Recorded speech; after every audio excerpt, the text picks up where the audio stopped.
Every country on earth at the moment is reforming public education. There are two reasons for it. The first of them is economic. People are trying to work out, how do we educate our children to take their place in the economies of the 21st century? How do we do that? Given that we can't anticipate what the economy will look like at the end of next week, as the recent turmoil is demonstrating. How do we do that? The second, though, is cultural.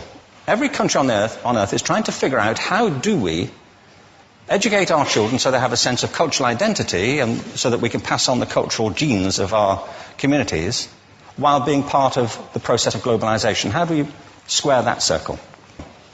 The problem is they're trying to meet the future by doing what they did in the past. And on the way, they're alienating millions of kids who don't see any purpose in going to school. When we went to school, we were kept there with a story, which was if you worked hard and did well and got a college degree, you would have a job. Our kids don't believe that. And they're right not to, by the way. You're better having a degree than not, but it's not a guarantee anymore. And particularly not if the route to it marginalizes most of the things that you think are important about yourself. Some people say we have to raise standards as if this is a breakthrough. You know, like, really, yes, we should. Why would you lower them? You know, I mean, I haven't come across an argument that persuades me of lowering them. But raising them, of course we should raise them. The problem is that the current system of education was designed and conceived and structured for a different age.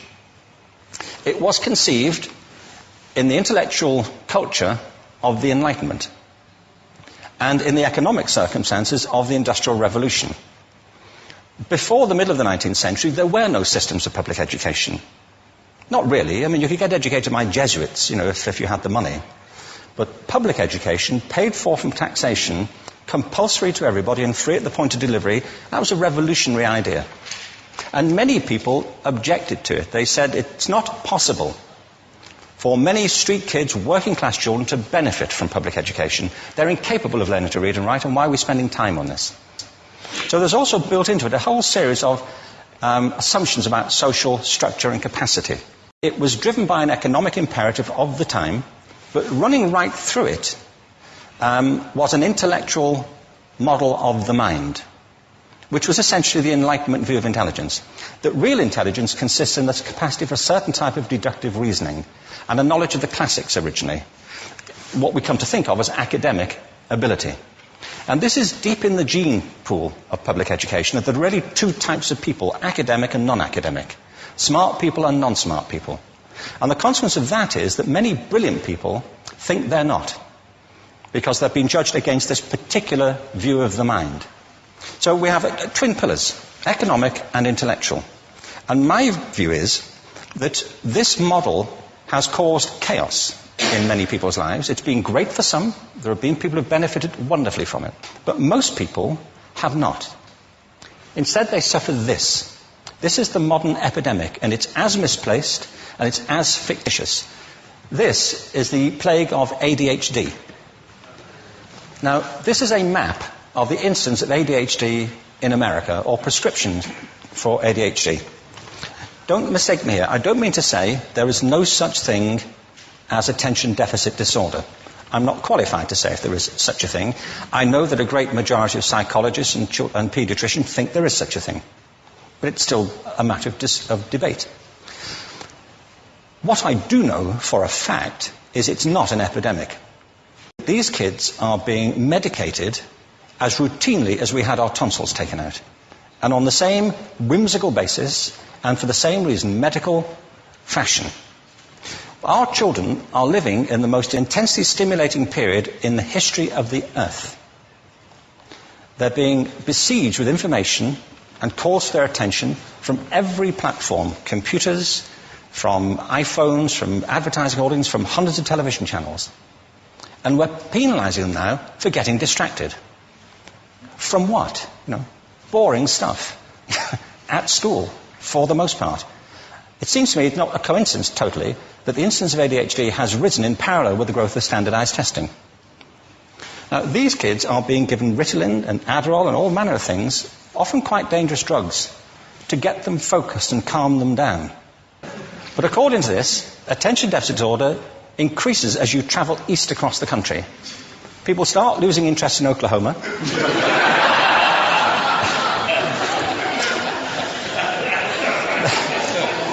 They can hardly think straight in Arkansas. And by the time they get to Washington, they've lost it completely. And there are separate reasons for that, I believe.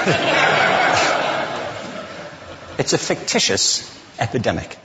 If you think of it, the arts, and I don't say this exclusively of the arts, I think it's also true of science and of maths, but I say about the arts particularly because they are the victims of this mentality currently, particularly.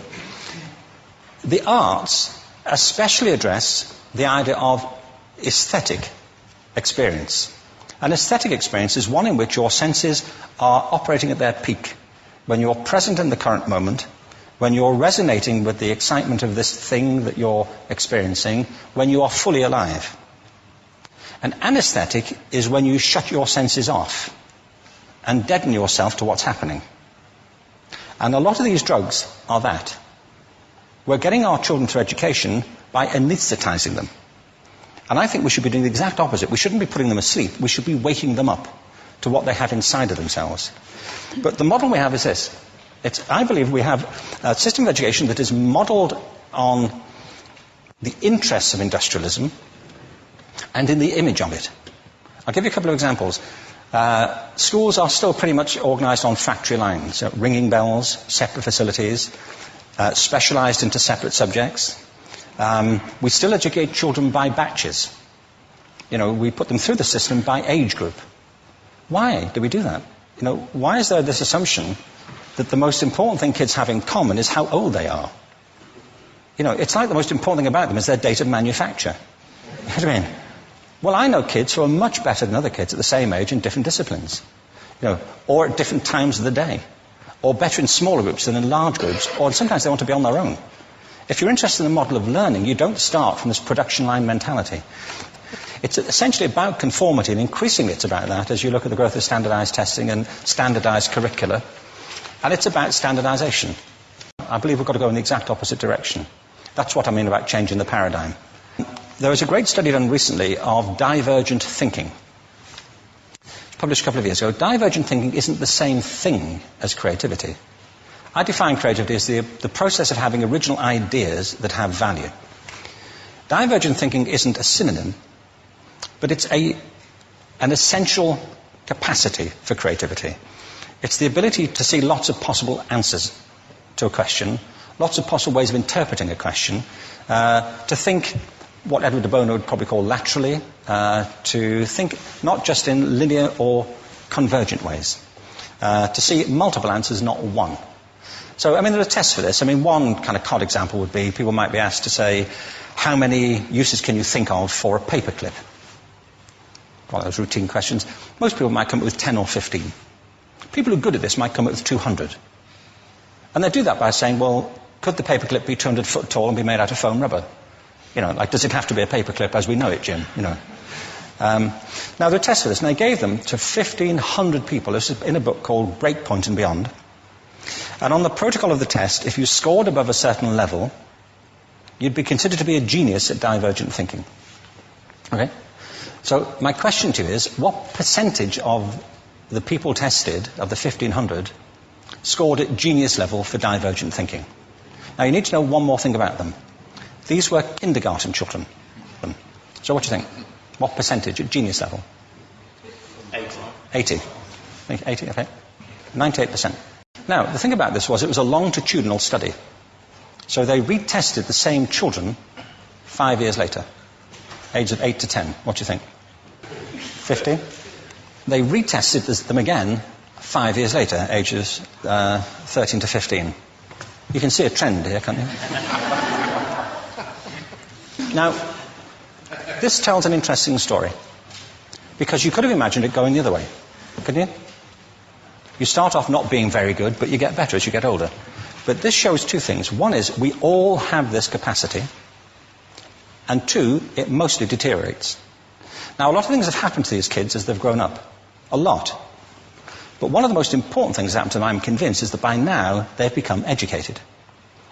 They've spent 10 years at school being told there's one answer, it's at the back. And don't look. And don't copy, because that's cheating. I mean, outside schools, that's called collaboration, but inside schools. Now, this isn't because teachers want it this way, it's just because it happens that way. It's because it's in the gene pool of education. We have to think differently about human capacity.